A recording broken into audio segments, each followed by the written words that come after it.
Confira agora no quadro Perfil a conversa que tivemos com Pepe Sifredi, roteirista e diretor de cinema. Na real, eu não sei, sou de São Paulo, meu nome é Pepe, eu tenho 32 anos e faz uns 10 aí que eu tento fazer cinema. Moro, enfim, fora da casa, obviamente, da minha mãe, essas coisas. E eu tive aula de latim, tive aula de filosofia, tive aula de teatro num anfiteatrinho, assim, com palco italiano. Então, sim, existe uma influência grande.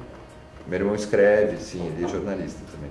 Mas todo mundo ali é meio, sabe, meio da comunicação, dos textos. Meu pai tocava, meu irmão é um bom músico. Eu sou péssimo. Se por um lado eu tinha essa formação, por outro ela serve e não serve no cinema. O cinema tem suas regras. Eu tentei fazer publicidade, eu estudei isso, trabalhei em umas agências, mas no meio do caminho eu tinha feito um curta na facu.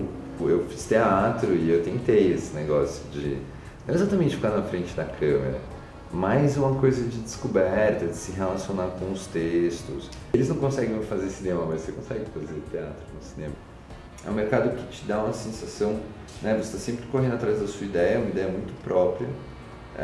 Você põe numa lei de incentivo que no fundo é um mecanismo, então ela não está te julgando do ponto de vista artístico nem nada disso, ela só está despachando de que isso faz sentido, está tudo certo.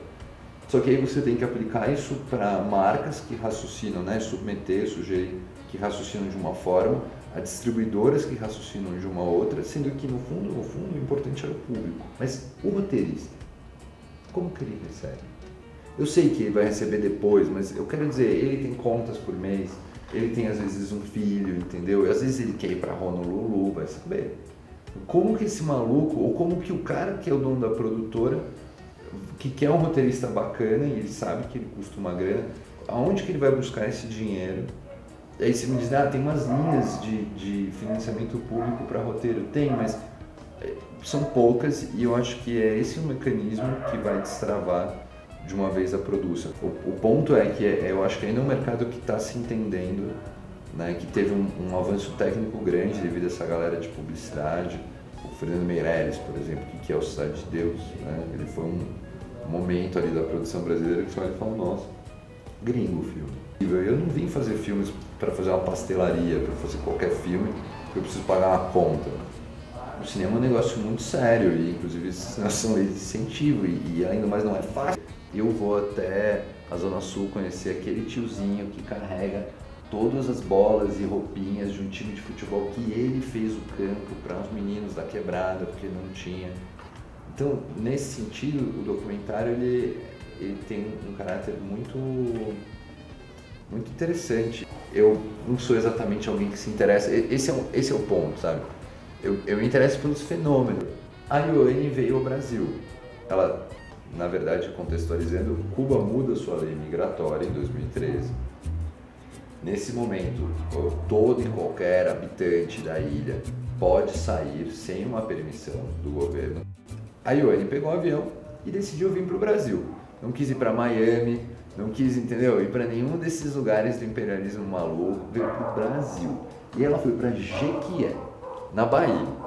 De repente, a gente pegou e montou um filme que começa a história dela em Cuba, mas à medida que ela vem para o Brasil e as manifestações começam a crescer, a gente começa a trazer os discursos da oposição a ela. A Ioane, em um outro contexto, pensa, o George W. Bush veio aqui, quantas pessoas vieram aqui no Brasil para falar abobrinhas, vê se mobilizou montanhas de estudantes.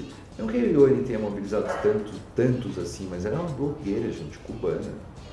Só. Onde eu quero chegar é que não necessariamente o documentário é algo onde você não possa a priori ter uma incidência de roteiro com print forte na tela. Existem vários exemplos onde isso acontece. Então, acho que há anos a gente, ou eu, enfim, venho tentando misturar isso, né? As câmeras digitais, o jeito que ele se mexe com ela, te sugere, né? O YouTube, a quantidade de vídeos malucos, tipo David After Dentist. Pô, é importante dizer isso também. Eu escrevo roteiros também de ficção. Alguns curtas que eu fiz eram de ficção.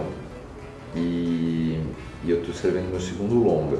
Acho que cada filme é um filme, e aí eu tenho muita dificuldade de falar de algum filme que eu fiz e dizer, esse é o predileto.